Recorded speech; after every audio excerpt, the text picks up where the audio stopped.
They locked onto his exact position, cross-referenced the data, and sent in the recovery team.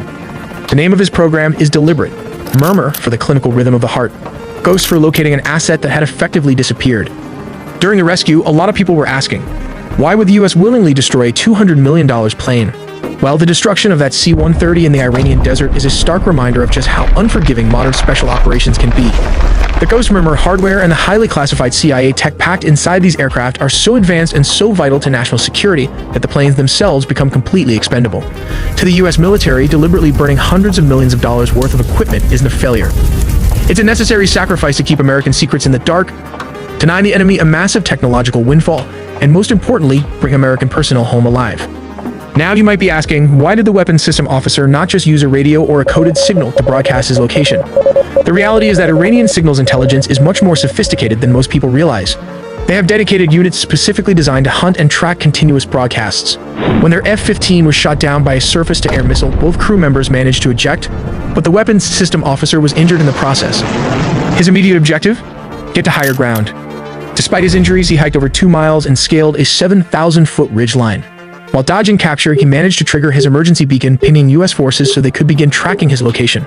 But he couldn't just stay on the radio. His communication had to be sporadic. If he transmitted too often, the IRGC's signals intelligence teams, who were actively hunting his frequency, would pinpoint his exact coordinates. In a hostile evasion scenario, a standard rescue beacon or a coded message isn't a lifeline. It's a homing beacon for the enemy.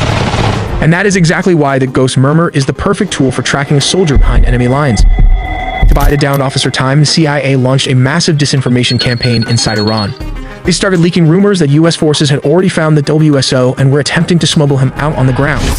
It worked perfectly. This phantom ground exfiltration successfully diverted Iranian military resources and attention completely away from the actual extraction site.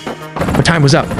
Just as they prepared to grab him and get out, the horizon started moving. IRGC ground forces, popular mobilization units, and local militias were rapidly converging on their exact location.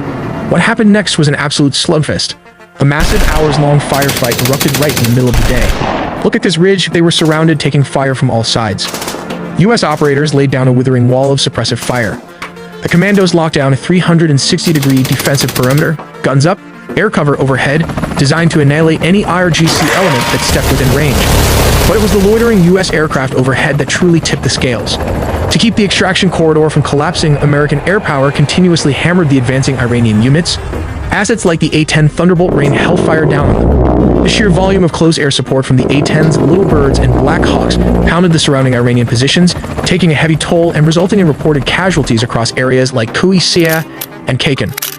That air support bought the ground teams the one thing they needed most: seconds. But one of the most dangerous electronic warfare comes from the disc-shaped objects attached to this Black Hawk helicopter. While the Pentagon hasn't officially disclosed the specific hardware, military experts often call this a soft kill system. So how does it actually work? To understand the weapon, you first have to look at what it did. The most likely candidate for a weapon that creates that kind of internal pressure without external sound is a high-power microwave device. It relies on something called the Frey effect.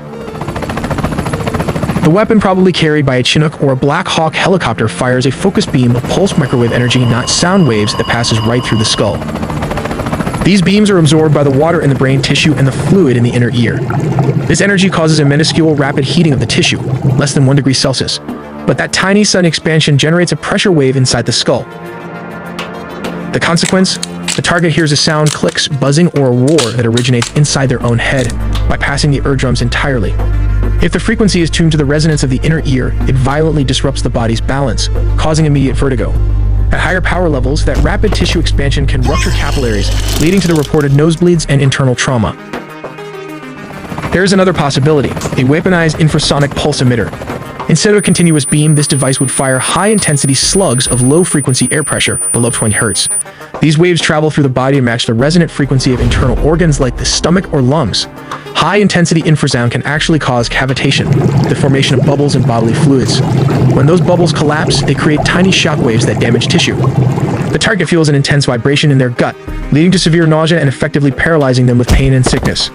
Tactically, the reports suggest US forces use this technology as the ultimate force multiplier. The result was that the hundreds of Venezuelan guards mentioned in the reports weren't fought in a traditional gun battle. They were incapacitated, sick, dizzy, and bleeding, long before US troops made contact.